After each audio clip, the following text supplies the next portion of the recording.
পাতি দিছিলোঁ, হৈ গ'ল, ভাতটো হ'ল। আৰু এতিয়া মই কেৰাহীটো পাতি দিম আৰু কেৰাহীত মই তেল দিলোঁ আৰু ইয়াত মই এতিয়া মাছখিনি ভাজিম, ফ্ৰাই কৰিম। আৰু এনেকৈ মই মাছকেইটা কেৰাহীত দি দিলোঁ আৰু কেইটামান আছে মাছ, যিহেতু আমি 3জন মানুহৰ কাৰণে বনাইছোঁ মই, সেইকাৰণে এইকেইটা মাছো মই তেনেকৈ ফ্ৰাই কৰি ল'ম। আৰু এনেকৈ মই ভাজি আছোঁ আৰু ভয়ো লাগে ক'ৰবাত মানে মাছটো ফুটি আহি গাত পৰিব বুলি। এনেকৈ ভাজি থাকোঁতে মাছকেইটা হৈ গ'ল আৰু মই এনেকৈ নমাই ল'ম এতিয়া। আৰু নমাওঁতে অলপ কষ্ট নহয়, অলপ দিগদাৰ হৈছিলে। তাৰপিছত ধুনীয়াকৈ মাছকেইটা যেনিবা হ'ল, নমাই দিলোঁ আৰু মই সেইখিনি তেলতে আৰু বাকী থকা মাছখিনিও ফ্ৰাই কৰি ল'ম। আৰু এতিয়া মই বাকী থকা মাছকেইটা কেৰাহীতে দি দিছোঁ। আৰু আপোনালোকে বেকগ্ৰাউণ্ডত চাগে গান এটা শুনি আছে, সেই টিভি লগাই আছে। আৰু এনেকৈ মই বাকী মাছকেইটা এনেকৈ ভাজি ল'ম ধুনীয়াকৈ আৰু আপোনালোকক দেখাই গৈ থাকিম। আৰু আজি ৰাতিৰ সাঁজটো ময়ে বনালোঁ আৰু সেইকাৰণে ভাবিলোঁ ভিডিঅ' এটাও বনাই থৈ দিওঁ আৰু আপোনালোকক দেখাওঁ। আৰু এইফালে মই আলু আৰু পিঁয়াজ এনেকৈ কাটি লৈছোঁ আৰু জিকাও কাটিছোঁ। জিকা ক্লিপত মই বিচাৰি নাপালোঁ, সেইকাৰণে আৰু মই সেই মাছ ভাজাৰ তেলখিনিতে এনেকৈ পিঁয়াজখিনি দি দিছোঁ। পিঁয়াজখিনি অলপ কালাৰটো চেঞ্জ হোৱালৈ মই এনেকৈ ভাজি ল'ম আৰু ইয়াৰ পৰা কেঁচা গোন্ধটো যাব আৰু এনেকৈ মই ভাজি থাকিম।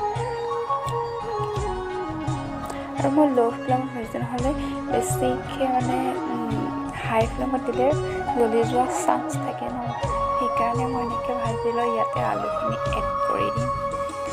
আৰু আলুখিনিও মই এনেকৈ ভালকৈ ভাজি ল'ম, কম ফ্লেমতে ভাজিম। আৰু আলুটো এনেকৈ ভাজিলে খাই ভালো লাগে। আৰু ৰেচিপি বুলি নহয়, এনেই বনালোঁ আৰু আপোনালোককো দেখাই দিলোঁ। আলুখিনি এনেকৈ ভাজি লৈ চাই থাকক ভিডিঅ'টো শেষলৈ। আৰু ইয়াত মই প্ৰয়োজন অনুসৰি হালধি আৰু সোৱাদ অনুসৰি মই নিমখ দি ল'লোঁ। আৰু এনেকৈ ভাজি থাকিম আৰু অলপ টাইম ভাজিম। এনেকৈ ভাজি কম জুইত ভাজিলে বস্তুটো সোৱাদ এনেও ভাল নহয় জানো। এনেকৈ ভাজি মই ইয়াতে গৰম পানী ঢালি দিম আৰু পানীখিনি আপোনালোকে নিজৰ প্ৰয়োজন অনুসৰি দি ল'ব, কাৰণ আমি অলপ মাছৰ জোল হ'লে ভাল লাগে, সেইকাৰণে মই পানী অলপ সৰহকৈ দিছোঁ। চাওকচোন ইমান ধোঁৱা ওলাইছে। আৰু মই ইয়াত মছলা ব্যৱহাৰ কৰিম, গৰম মছলা, মিট মছলা আৰু মিৰ্চি পাউডাৰ আৰু জিৰা পাউডাৰ, আৰু বেলেগ মই মছলা ইউজ কৰা নাই।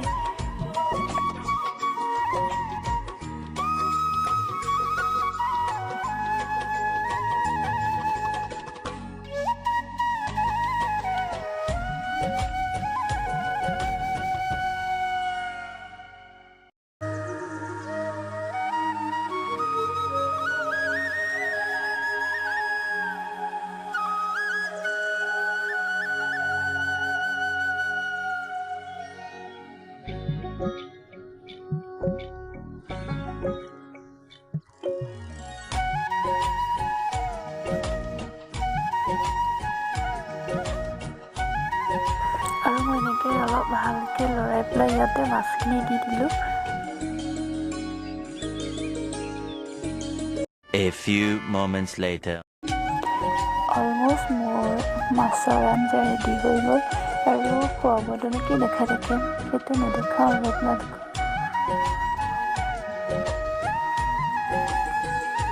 তেনেহ'লে আজিলৈ এই ভিডিঅ'টোৰ পৰা বিদায় মাগিছোঁ।